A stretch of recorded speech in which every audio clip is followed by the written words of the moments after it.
vossa vida ascolti junto con Cristo de Dios.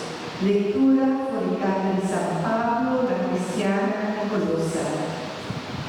Mi hermano, si vos habéis resucitado junto con Cristo, busca e constante a arriba, caminha Cristo ressuscitado na igreja de Deus. Busca e constante a arriba, não é constante no acto, mas sobre o está morto, e agora vossa vida escolhi junto com Cristo de Deus. Ora Cristo, vossa vida não apareceu, e ora Ele, vosso também não aparecer junto com Ele em glória. Palavra de Deus, nos salva o Senhor.